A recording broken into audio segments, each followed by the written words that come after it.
आज फिर बातें होंगी, बहुत सारी बातें होंगी। राजनीति की बातें होंगी, चुनाव और चुनाव परिणाम की भी बातें करेंगे। बात चुनाव परिणामों को लेकर भी करेंगे, और जो जनता ने जो मैंडेट दिया है उस पर भी बातें होंगी। कांग्रेस आई को मिलने वाली सफलता पर भी बात करेंगे, और बीजेपी को जो जनता ने नकारा है उस पर भी बात करेंगे। बात ये भी करेंगे कि क्या मोदी को जनता ने नकारा है। बात ये भी करेंगे कि ये क्या राहुल गांधी को लोगों ने स्वीकार किया है। बहुत सारी बातें होगी। तो वक्त एक बार फिर है वर्ल्ड ऑफ पॉलिटिक्स का। वर्ल्ड ऑफ पॉलिटिक्स में आज फिर हमारे साथ है जनाब तारिक अनवर। 2 दिन पहले ये जीत का इंतजार कर रहे थे, आज जीत इनके कदम चूम रही है। आपको पता होगा कि तारिक अनवर ने कल आए चुनाव परिणामों में 5,67,000 वीरांगे वोट हासिल की, और अपने निकटतम प्रतिद्वंदी जदयू के दुलाल चंद्र गोस्वामी को 49,863 वोटों से मात दी। 2019 के वोट में लगभग 50,000 वोटों से हारे थे, और अब 50,000 वोटों से जीत गए।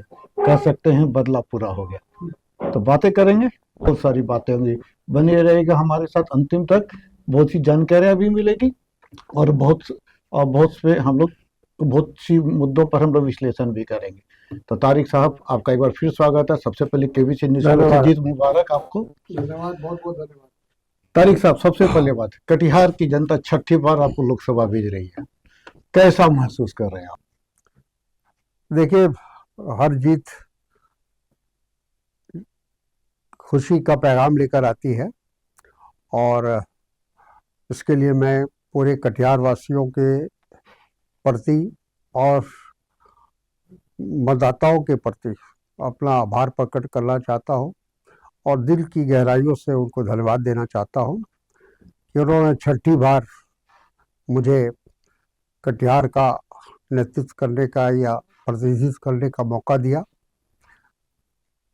मेरा प्रयास यही रहेगा कि अगले 5 साल में जो लोगों की अपेक्षा है, जो हमसे उम्मीद है, जो आशाएं हैं, उनको हम पूरा कर सकें, और लोगों को मायूसी नहीं हो मेरे प्रति। उनको लगे कि उनका जो फैसला है वो सही है। राजनीतिक जो हालात हैं देश के, उसको देखते हुए जो भी हम लोगों से बन पड़ेगा, जो भी हम लोगों से कोशिश हो सकेगी करेंगे, कटिहार को आगे ले जाने के लिए, कटिहार के विकास के लिए, कटिहार में बेरोजगार नौजवानों के रोजगार का अवसर कैसे उनको दिलाया जाए, उसके लिए हमारी कोशिश रहेगी। तारिक साहब, आप छठी बार लोकसभा जा रहे हैं। दर्शकों, मैं एक दिलचस्प आंकड़ा भी आपको यहाँ देता चलता हूँ कि तारिक साहब छठी बार लोकसभा जा रहे हैं। शायद आपको ये पता नहीं होगा कि इस देश में सबसे ज्यादा बार लोकसभा का चुनाव किसने जीता। मैं आपको बताऊं, ये सौभाग्य कम्युनिस्ट पार्टी के इंद्रजीत गुप्ता को हासिल है। उन्होंने लगातार 1959 से लेकर 2004 तक 11 बार लोकसभा का चुनाव जीता था। दूसरे नंबर पर भी कम्युनिस्ट पार्टी के सोमनाथ चटर्जी हैं, जिन्होंने लगातार 10 बार चुनाव जीता। तीसरे नंबर पर 9 बार जीतने वाले में कई नेता हैं, लेकिन हम एक नेता का नाम की चर्चा करेंगे, अटल बिहारी वाजपेयी। इन्होंने 9 बार लोकसभा का चुनाव जीता, और 4 अलग अलग राज्यों से चुनाव लड़के जीता उन्होंने। लखनऊ से उन्होंने चुनाव जीता, ग्वालियर से जीता, दिल्ली से जीता, और बलरामपुर से जीता। लेकिन एक जानकारी आपको मैं दे दूं वाजपेयी जी के बारे में, 1952 में पहली बार चुनाव लड़ा था, लेकिन पहला चुनाव वो हार गए थे। तब आते हैं हम लोग come to the point right now. Tariq साहब, आप जीत आपकी 49,867 वोटों से, 63 वोटों से, 50,000 से जीते। पिछली बार 50,000 से हारे थे। क्या इसे बदला कहेंगे? नहीं, बदला नहीं कहेगा, अब ये तो जनता का हिसाब बराबर। नहीं, ऐसा कुछ नहीं है। हम तो आ, ये मान के चलते हैं कि ये जनता का फैसला है। लोकतंत्र में जनता ही सब कुछ हुआ करती है, और जो भी उनका निर्णय, पिछली बार कुछ अलग सोच कर उन्होंने हमको पूरा आशीर्वाद में थोड़ी कमी रह गई थी, लेकिन इस बार उन्होंने पूर्ण रूप से आशीर्वाद दिया है, और मुझे अवसर दिया है, मौका दिया है, एक बार फिर हम कटिहार की सेवा कर सकें। तारिक साहब, लंबा राजनीतिक कैरियर 50 साल का, कभी हार कभी जीत, कैसा महसूस कर रहे हैं? कभी लगातार जीत क्यों नहीं मिली? देखिए, आ, अब वो तो मैंने कहा कि जनता के लोकतंत्र में जनता ही सब कुछ होती है। अब कभी कुछ उनके जो कंसिडरेशन होता है चुनाव में वो अलग अलग ढंग से होता है।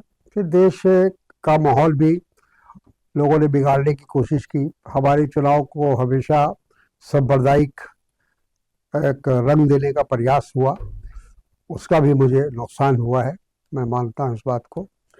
और लेकिन धीरे धीरे लोग, कटिहार के लोग इस बात को रियलाइज भी किया उन्होंने कि साहब फैसले गलत हुए हैं, भले ही भावना में बहकर लोगों ने कभी गलत फैसला लिया हो। लेकिन एक बात आपने ठीक कहा कि चुनाव हारे भी हैं और जीते भी हैं, तो वो कटिहारी से है। अपना राजनीतिक जीवन की शुरुआत 1977 में मैंने कटिहार से किया था। पहला चुनाव हार भी गया था, लेकिन हमने एक तय कर लिया था कि कटिहार मेरी कर्म भूमि होगी और हम कटिहार छोड़कर नहीं जाएंगे। उस वचन को मैंने निभाया है। और बीच में जब मैं चुनाव एक दो बार हारा तो हमारे कुछ मित्रों ने, जो हमारे शुभचिंतक थे, उन्होंने मुझे राय दी कि आपको अपना क्षेत्र बदल लेना चाहिए। जो भी बड़े नेता होते हैं, राष्ट्रीय नेता होते हैं, वो एक जगह से चुनाव नहीं लड़ते हैं, वो अपना क्षेत्र बदलते रहते हैं, राज्य बदलते रहते हैं। तो आप भी कोई सुरक्षित क्षेत्र देखकर आपको कटिहार छोड़कर जाना चाहिए। तो हमने कहा कि नहीं, ये हमने कटिहार के लोगों को वचन दिया था जब हम पहली बार कटिहार की धरती पर कदम हमने रखा था। तो हमने कहा था कि ये मैं सिर्फ चुनाव लड़ने के लिए नहीं आया हूँ, ये हमारी कटिहार हमारी कर्म भूमि होगी और हारे या जीते हम कटिहार छोड़कर जाने वाले नहीं हैं। जब हम और आप बने रहे, यहाँ लगातार बने रहे, हार के बने बाद रहे। और एक दौर ऐसा भी था दो बार ऐसा हुआ कि राज्यसभा में महाराष्ट्र से आए, लेकिन तब भी हमने कटिहार को छोड़ा नहीं। उस दौरान भी चुनाव हुए तो लोकसभा का चुनाव हम यहीं से लड़े। हमको महाराष्ट्र के लोगों ने कहा भी, बुलाया भी वहाँ कि आप यहाँ से चुनाव लड़िए, यहाँ बहुत सारी सुरक्षित क्षेत्र है। लेकिन मैंने कहा कि नहीं, मैं कटिहार के लोगों को धोखा नहीं देना जहाँ से शुरू किया वहीं खत्म करेंगे। बिल्कुल। एक दौर ऐसा भी था 99 से लेकर 2014 तक, बहुत लंबा अंतराल, 3 लगातार हार, उससे भी निराशा हुई होगी। निराश हुए थे, लेकिन उस समय आप राज्यसभा के सदस्य थे। 2004 में हम राज्यसभा काम करने का मौका मिल रहा। हाँ, काम करने का मौका था। मेरे पास एक संसद की जो काम करने की जो शैली होती है वो मैं कर रहा था। अब बात करते आएंगे फिर आपके व्यक्तिगत राजनीतिक जीवन पर। पहले बात करते हैं बिहार की राजनीति की। कांग्रेस 300% की तरह के 1 से 3 सीट बिहार में, किशनगंज, कटिहार और सासाराम जी। कांग्रेस को का भविष्य बिहार में कैसे देखते हैं? अच्छा देखते हैं। पिछली बार कांग्रेस को 1 सीट आई थी, उस बार भी हम 9 सीट लड़े थे गठबंधन में, लेकिन हम लोग को सिर्फ किशनगंज सीट में हम लोग को जीत हासिल हुई थी। लेकिन इस बार हम 1 की जगह 3 जीते हैं, तो ये कह सकते हैं कि हम लोग को 33% स्ट्राइक रही। हाँ, स्ट्राइक रही और काफ़ी बड़ी एक तरह से प्रोत्साहन मिला है कांग्रेस को, और कांग्रेस की ज़मीन मजबूत हुई है, ये हम कह सकते हैं। और हम बात करेंगे हम एक बार आपके जो इंडिया गठबंधन के दूसरे घटक आरजेडी की। उम्मीद ये जताई जा रही थी कि आरजेडी को कम से कम 10 से अधिक सीटें मिलेगी। उन्होंने करीब 26 सीटों पर चुनाव लड़ा भी था, लेकिन मात्र 4 सीट। कहाँ कमी रह गई? अब ये तो आरजेडी वाले बताएंगे, लेकिन जहाँ तक मैंने महसूस किया है कि आरजेडी, लोग भीड़ की बात करें तो जबरदस्त भीड़ भी तेजस्वी यादव के हाँ, देखेगी। नहीं, मैं भी कई क्षेत्र में इस दौरान में गया था, और जिस तरह का पब्लिक रिस्पांस था उससे लगता था कि हम लोग ज़्यादा से ज़्यादा सीट जीतेंगे, आरजेडी ज़्यादा सीट जीतेगी, हमारे गठबंधन के लोग जीतेंगे। हम लोग ये मान के चल रहे थे कि लगभग 15 सीट कम से कम हम लोग को गठबंधन को प्राप्त होगी, लेकिन उसमें कमी रह गई है। अब ज़रूरत इस बात की है कि उसका विश्लेषण हो, समीक्षा हो कि आखिर कहाँ कमी रह गई, क्यों क्यों क्यों नहीं हम लोग 15 सीट जीत पाए। सीपीआई का स्ट्राइक रेट बिहार में सबसे अच्छा 66%, 3 में 2 जीत। क्या आप मानते हैं कि सीपीआई का वजूद अभी भी बिहार में बहुत बचा है? बिल्कुल, उससे जाहिर है कि उनका संगठन मजबूत है, और असेंबली में भी उनको अच्छा अच्छी सीट प्राप्त हुई। उनका स्ट्राइक रेट हम लोगों से बेहतर था, सबसे बेहतर था। तो ये इस वजह से हो रहा है कि उनका संगठन ज़मीन पर है और उन्होंने काफ़ी इस जनता के साथ जो उनका संपर्क है, जो उनका मेल जोल है, वो काफ़ी मजबूत है और उसका फ़ायदा उनको मिलता है। जबकि देखा ये गया कि कम्युनिस्ट पार्टी के जो प्रत्याशी होते हैं वो पैसा भी नहीं खर्चा करते हैं, पैदल घूमते हैं, माइक ले लेते हैं, हैंड स्पीकर से बोलते हैं, लोगों से मिलते हैं, घर घर जाके सभाएं करते हैं, तो बावजूद इसके स्ट्राइक रेट सबसे अच्छा। तो ऐसा नहीं लगता कि सिर्फ पैसे की ताकत पे चुनाव जीतना आसान नहीं है? बिल्कुल, देखिए अगर पैसे के जोर पे होता तो अभी जो परिणाम आया है लोकसभा का, ये मोदी जी के पक्ष में आता, भारतीय जनता पार्टी के पक्ष में आता। लेकिन तमाम साधन, तमाम रिसोर्सेज होने के बावजूद भी जो लक्ष्य था भारतीय जनता पार्टी का वो प्राप्त नहीं कर सके वो। और एक तरह से देश की जनता ने ये साबित कर दिया या सिद्ध कर दिया कि पैसा या साधन सब कुछ नहीं है। आपके जो संपर्क है या आपकी जो नीति है, कार्यक्रम है, वो ज़्यादा महत्वपूर्ण है। अगर आप लोगों की बातें, उनकी बातें उठाते हैं, समस्या समझते हैं, तो लोग आपको वोट देंगे, आपका यही कहना है? बिल्कुल। अब आते हैं तारिक साहब राष्ट्रीय राजनीति पे। कांग्रेस पिछले 10 वर्षों से लगातार अपने वजूद को बचाने के लिए संघर्ष कर रही थी। अचानक तो इन 2 सालों में ऐसा क्या हुआ कि पूरी कायाकल्प हो गई कांग्रेस की? 52 से 99, लगभग डबल। देखिए ऐसा है कि लोगों ने महसूस किया, देश की जनता ने। देखिए आप जो कहा जाता है एक शब्द में, जो हम लोगों की कहावत है कि काठ की हांडी बार बार नहीं चढ़ाई जाती है, एक ही बार चढ़ती है। मोदी जी ने तो 2 बार चढ़ा हाँ, दी तो थी। मोदी जी को लगा कि 2 बार चढ़ी तो तीसरी बार भी चढ़ा लेंगे, और इसीलिए उन्होंने उसकी भूमिका बनाई। 500 के 400 के पार का नारा दिया और 370 भारतीय जनता पार्टी को आएगा, और ऐसा माहौल देश में बनाने की कोशिश किया उन्होंने कि इस बार एक तरफा चुनाव होगा, ऐसा लगेगा विपक्ष है ही नहीं। नैरेटिव ऐसा सेट हाँ, किया। नैरेटिव ऐसा सेट किया उन्होंने।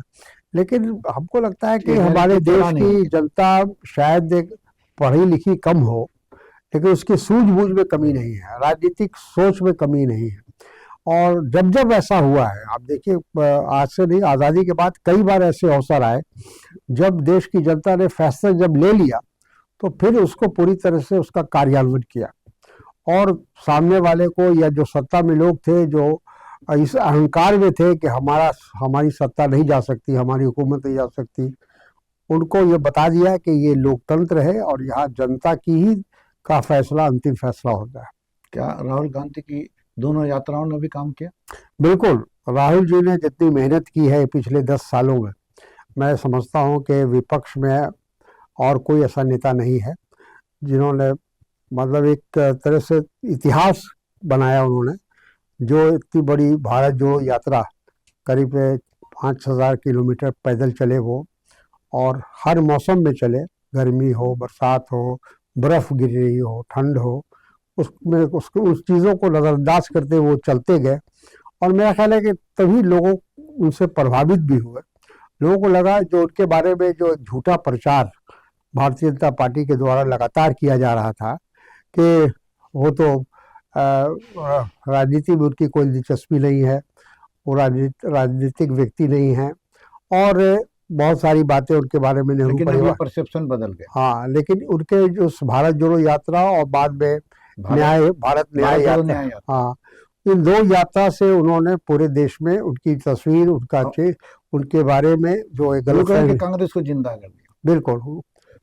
आगे बात कि मोदी जी का अपना परसेप्शन था, उन्होंने कई बातें रखी, मुजरा, मंगलसूत्र, टोटी, भैंस खोल लेना, मुस्लिम लीग, वटेवर, टेम्पो से बोरा भर के नोट देना।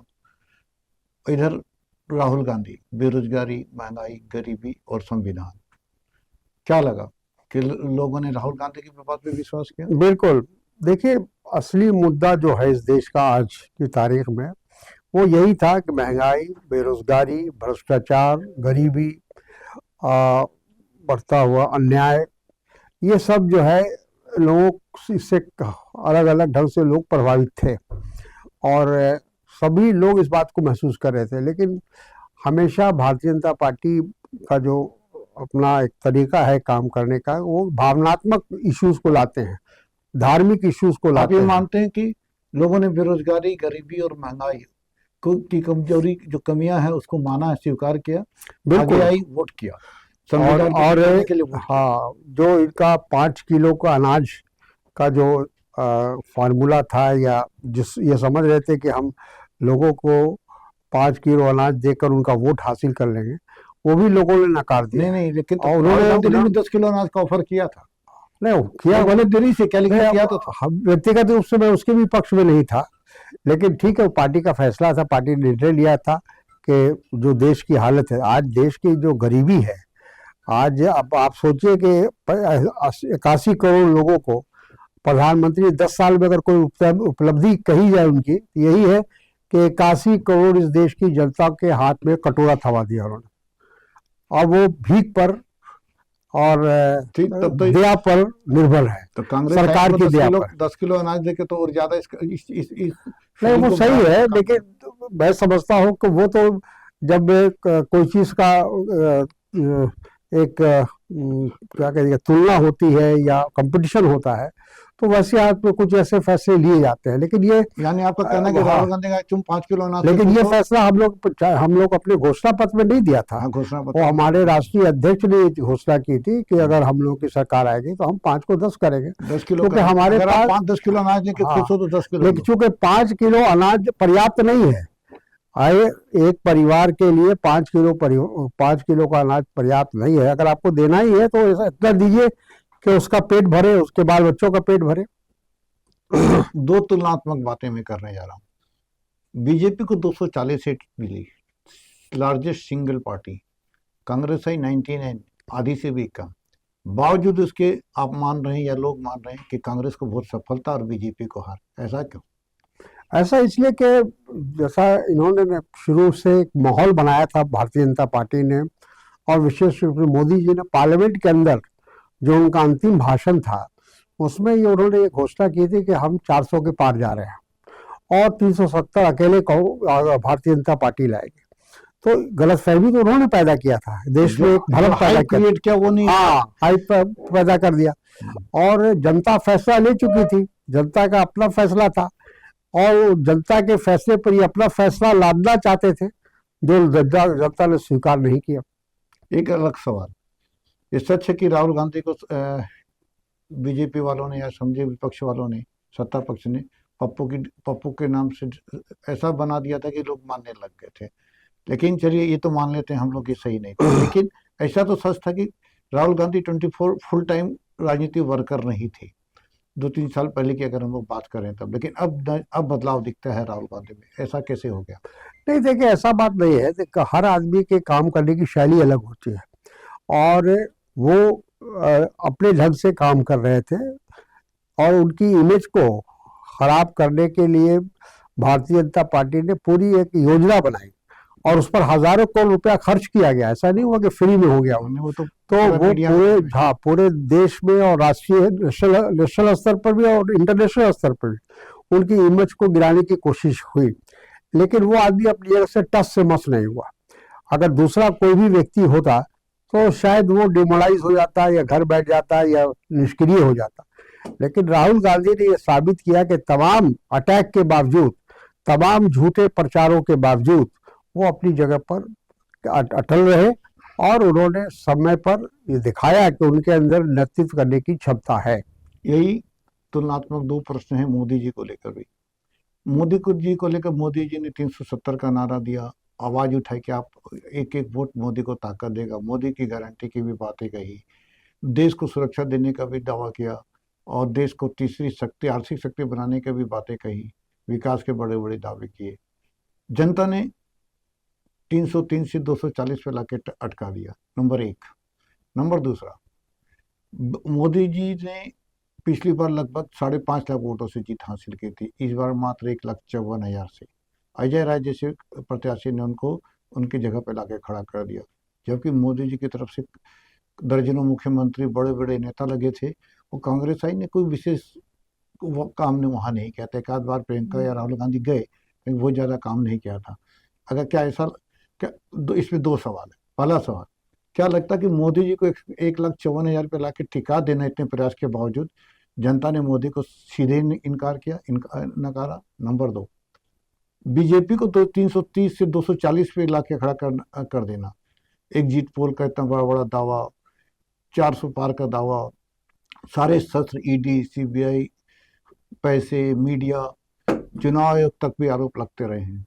इन सब के बावजूद बीजेपी 240 पे और एनडीए 291 पे आके अटक गया। क्या इसको माना जाए जनता, भारतीय जनता ने सीधे मोदी को इनकार कर दिया?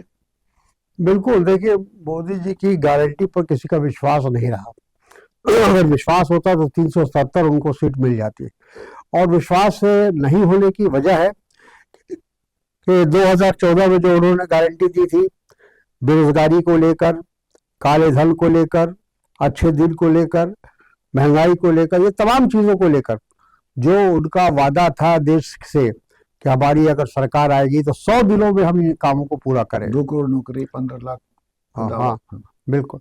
तो वो हुआ नहीं, उल्टे नोटबंदी हो गई। हाँ, तो उससे नुकसान ही हुआ, देश की अर्थव्यवस्था को बिल्कुल चरमरा गया। उसके बाद जब नोटबंदी हुई, जो मिडिल क्लास या लोअर मिडिल क्लास के लोग थे उन पर उसका असर हुआ, बड़े लोगों को फायदा हुआ, जो बड़े बड़े पूंजीपति थे, उद्योगपति थे, उनको नोटबंदी से फायदा हुआ, काला धन उनका सफेद हो गया। लेकिन जो काले धन लाने का वादा किया था हमारे प्रधानमंत्री जी ने, वो पूरा नहीं हुआ। लोगों को 15-15 लाख रुपए का इंतजार रह गया। 10 साल लोगों ने इंतजार किया। क्या आप मानते हैं कि जनता ने सीधे नकार दिया है मोदी को, मोदी के चेहरे? बिल्कुल। या आप इसका दूसरा सवाल ये है कि जनता ने मोदी को नकारा या बीजेपी को नकारा? नहीं, मोदी जी को नकारा है, क्योंकि सारी नीति, सारा कार्यक्रम की घोषणा मोदी जी स्वयं करते थे। सब लोग जानते थे कि वन मैन शो है, यानी Bharatiya Janata party one man show था। ये बीजेपी सरकार कम थी, मोदी सरकार ज्यादा थी जी। और मतलब हर आप देखिए जो विज्ञापन आता था तो भाजपा की घोषणा नहीं होती थी, मोदी की घोषणा होती थी। हाँ, तो मोदी की गारंटी। मानते कि जनता ने मोदी को नकार दिया? बिल्कुल, व्यक्तिगत रूप से बीजेपी को अभी तक नहीं नकारा। वो तो समय बताएगा, लेकिन व्यक्तिगत रूप से ये बात साबित हो गई कि लोगों ने मोदी जी को और उनकी जो नीतियां थी उसको एक तरह से नकार दिया, और लोगों ने ये तय किया कि आप जो बोलते हैं उसमें सत्यता नहीं है, आप झूठ बोलते हैं। तो ये लोगों को एहसास हो गया, और यही वजह है कि लोगों ने इस बार मोदी जी की गारंटी, वो चिल्लाते रहे सारे देश में कि मेरी गारंटी है, मेरी गारंटी है, लेकिन उनकी गारंटी को लोगों ने स्वीकार नहीं किया। इसीलिए 1,54,000 पे आके उनकी जीत अटक गई। बिल्कुल, ये तो मतलब हम समझते हैं कि बहुत ही चिंता का विषय है कि राहुल गांधी को हारने का एग्जिट पोल किया गया था।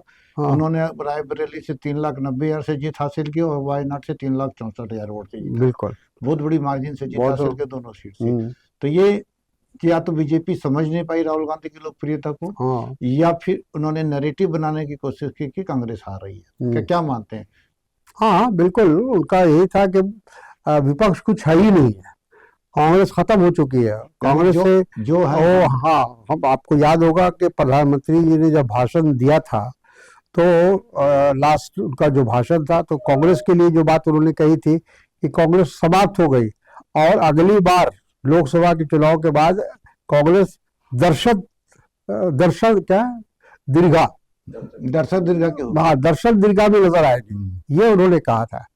तो ये भी कहा था कि कांग्रेस को राहुल की उम्र से कम सीटें आएंगी। हाँ, ये भी कहा था। तो ये सारी बातें झूठी साबित हुई, और हमको लगता है कि बार बार अगर आप झूठ बोलेंगे। ये गाना सब समझिए कि बहुत दिन पहले रोटी फिल्म का गाना था, ये पब्लिक सब जानती है, सब जानते हैं, तो उसको मूर्ख, और हम लोग मूर्ख समझते हैं। हम लोग ये समझते हैं कि पढ़े लिखे नहीं है, नेता लोग, इनको राजनीतिक सूझबूझ नहीं है, ऐसा समझते हैं हम लोग। लेकिन हकीकत ये है, जैसा मैंने शुरू में कहा, कि वो पढ़े लिखे कम हो सकते हैं, लेकिन राजनीतिक चेतना में उनको कमी नहीं है। वो अपने जब फैसला लेना होता है तो सही समय पर सही फैसला लेते हैं। आगे अब आते हैं सरकार गठन पे। त्रिशंकु party, not a single party है मेजोरिटी, एक भी सिंगल पार्टी का मेजोरिटी नहीं है। 240 पे बीजेपी है।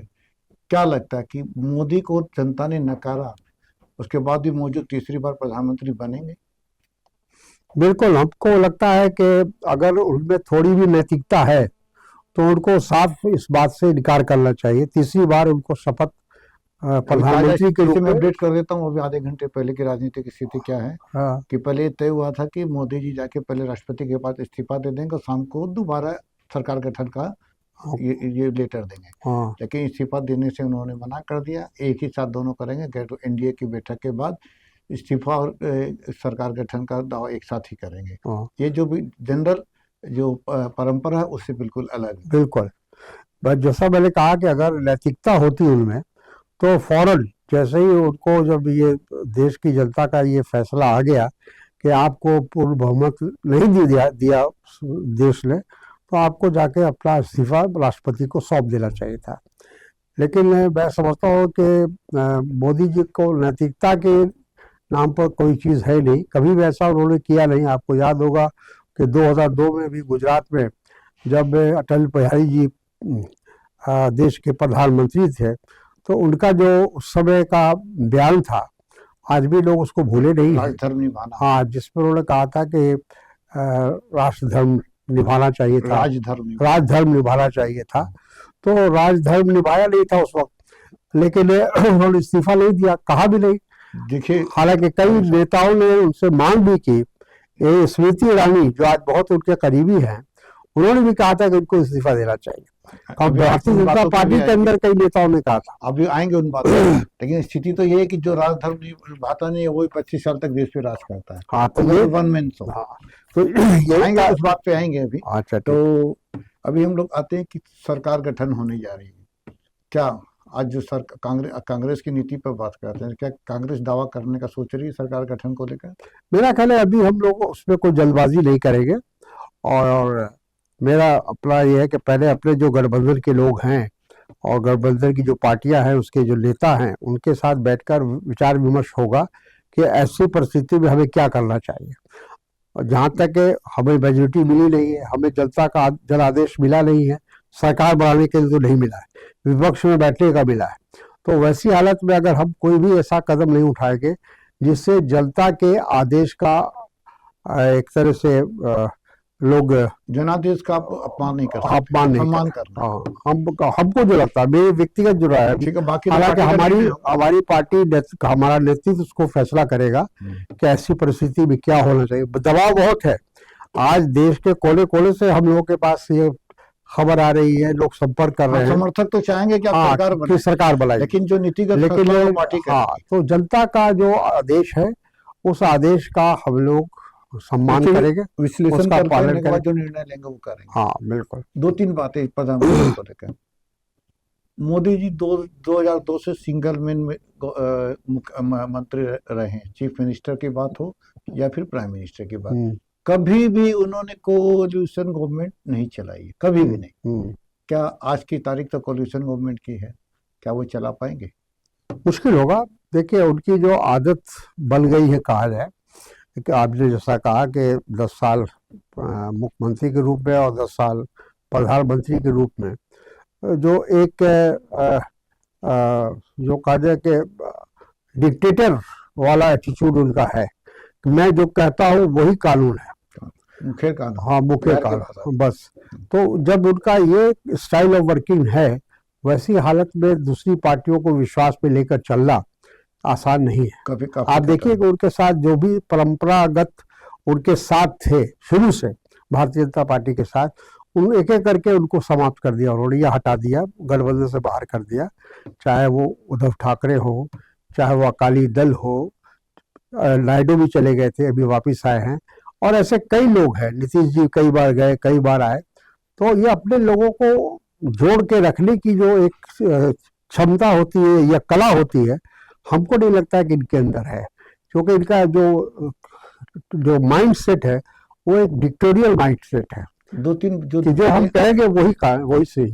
2-3 बातें जो भविष्य में अगर मोदी सरकार बनती है क्या दिक्कतें आ सकती है, मैं उस पर चर्चा करता हूँ। कि चंद्रबाबू नायडू, मैं एक बात और जानकारी दे दूं, मुख्य अभी प्रधानमंत्री की दौड़ में 4 नाम चल रहे हैं। इधर आप सबसे ज्यादा नाम तो प्रधानमंत्री मोदी खुद का है, दूसरा नीतीश कुमार का है, तीसरा चंद्रबाबू नायडू का है। तीनों में समानता क्या है?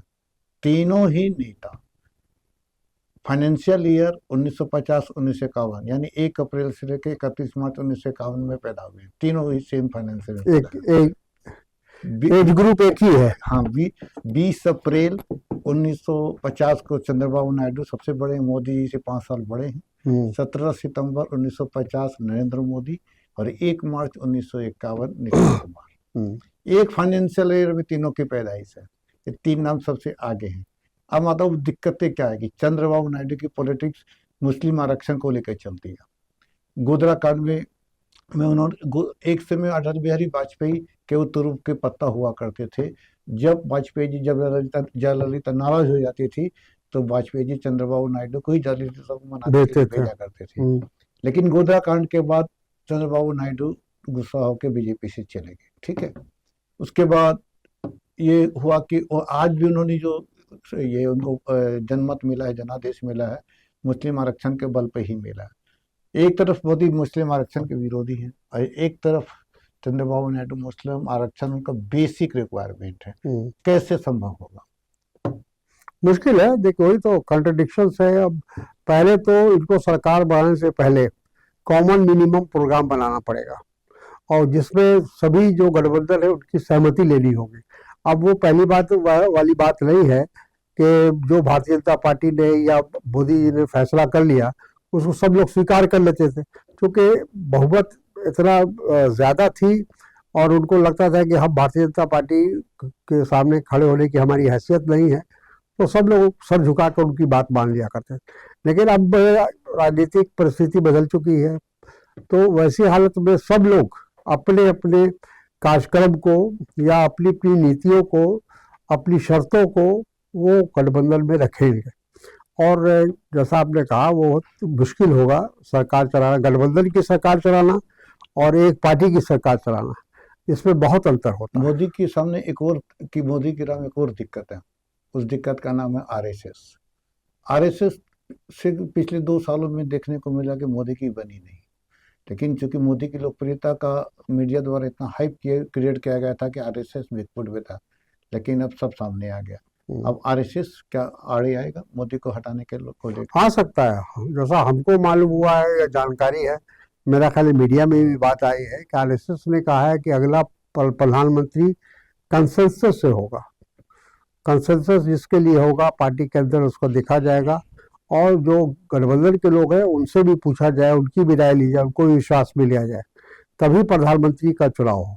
आरएसएस की 3 पसंद, राजनाथ सिंह, नितिन गडकरी और शिवराज सिंह। शिवराज सिंह ने तो इतिहास कायम किया है वोटों के जीत में, ठीक है। तो आपके दृष्टिकोण से, व्यक्तिगत नजरिए से, तीनों में बेहतर कौन? देखिए, हम लोग तो कोई इस तरह का फैसला लेने में भी सक्षम नहीं है, क्योंकि पार्टी तय करेगी। और हमारे लिए तो भारतीय जनता पार्टी का कोई भी उम्मीदवार होता है तो हम तो उसको समान दृष्टि से देखेंगे। लेकिन एक बात सही है कि खास तौर पर मोदी जी का जो कार्यकाल रहा है वो बहुत निराशाजनक रहा है और हर क्षेत्र में उनका फेल्यूर हुआ है। तो जनता का, जहाँ तक देश की जनता का सवाल है, हमको नहीं लगता है कि लोग तीसरी बार मोदी जी को प्रधानमंत्री के रूप में देखना चाहते हैं। उन्होंने तो अपना फैसला एक तरह से दे दिया कि हमें मोदी जी का शासन या मोदी जी का जो कार्यकाल था वो पसंद नहीं है। मैं अब ध्यान नीतीश कुमार पे भी आपका दिलाना चाहूँगा। उम्र 74, अंतिम चुनावी दौर है उनका, राजनीति का अंतिम दौर चल रहा है। उनकी भी महत्वाकांक्षा रही है कि हम प्रधानमंत्री बनेंगे। 2014 में उन्होंने मोदी का विरोध भी किया था। अभी मौका है, गोल्डन चांस है, क्यों नहीं वो अपना दावा पेश कर सकते हैं? नहीं, दावा कोई भी पेश कर सकता है, पार्टी के अंदर तो पेश कर ही सकता है, और वो तो पार्टी को फैसला लेना है। पार्टी के जो चुने हुए सांसद हैं, अगर उनका समर्थन उनको प्राप्त होता है तो फिर कोई बात नहीं है। लेकिन जो तरीका है, लोकतांत्रिक तरीका तो यही है कि जो चुने हुए सांसद है वही फैसला करेंगे कि आगे हमारा नेतृत्व कौन करेगा, पार्टी का नेता कौन बनेगा। कांग्रेस के पास भी एक प्रधानमंत्री के रूप में एक तुरुप का पत्ता था, रिक्शा खड़गे साहब, दलित प्रधानमंत्री।